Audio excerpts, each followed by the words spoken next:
Hello again, everyone, and welcome back. A lot's happened since my last video, and I'm having a hard time deciding where to start.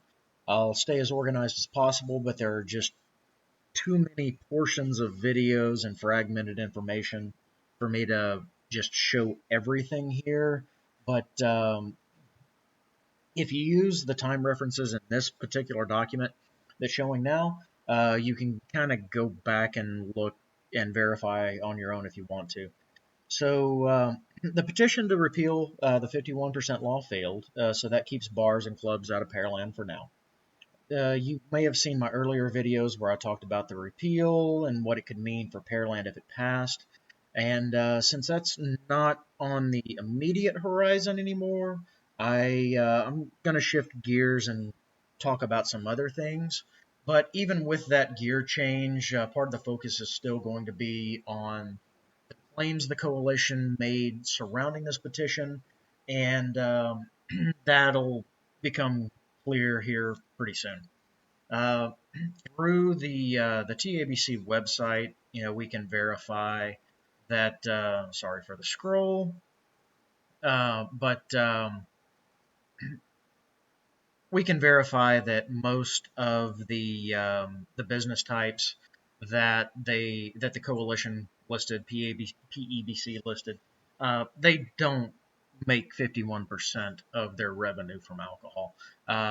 Red card, blue card, earlier videos. Exceptions are pubs, bars, wine bars, and I actually found out that like Molly's Pub is a blue card establishment, so the Molly's in Clear Lake doesn't even make 51% of their revenue, reported revenue from alcohol, and maybe an occasional wedding venue.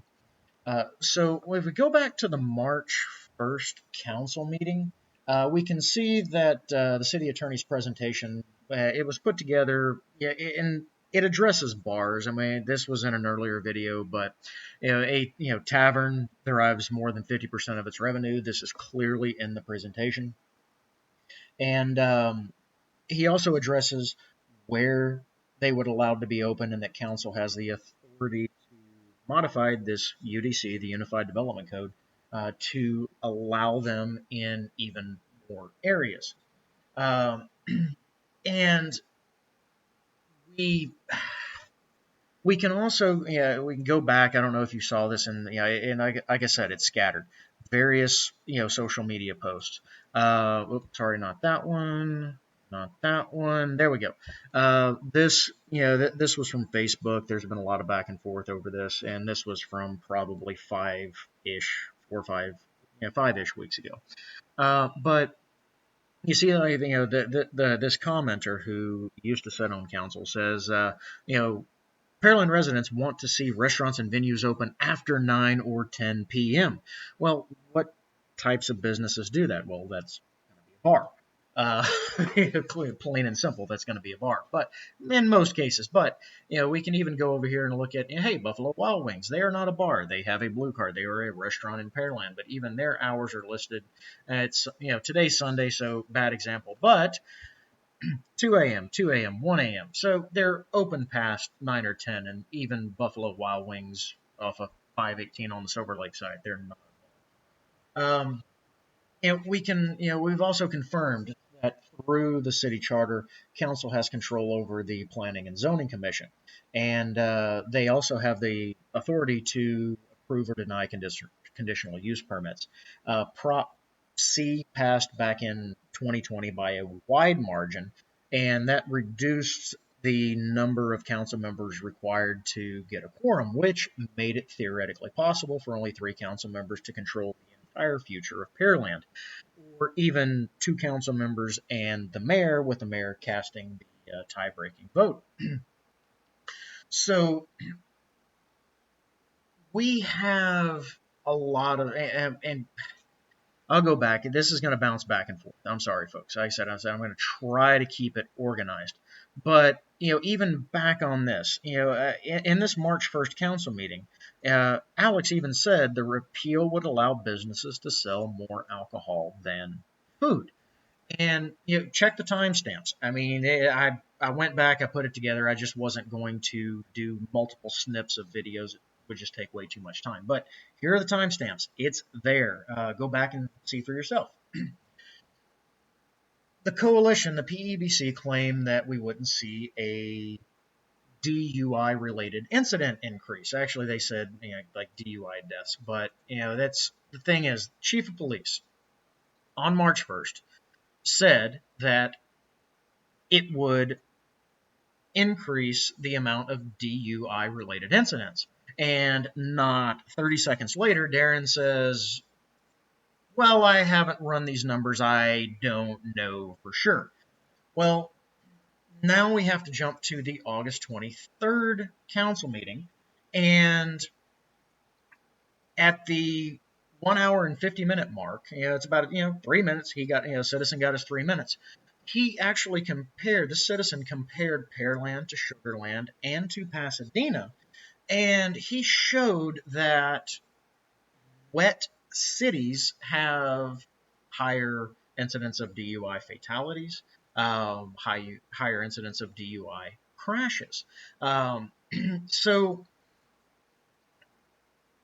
they didn't know. I mean, March 1st, oh, we haven't run the stats. I mean, police chief said, yep, this is what it's going to be. But, the people that were in favor of this repeal didn't have information when they first started pushing it.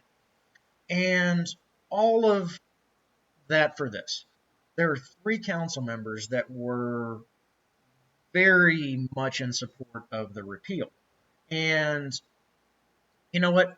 I'm not actually going to go out and accuse them of anything, but I am going to ask this question.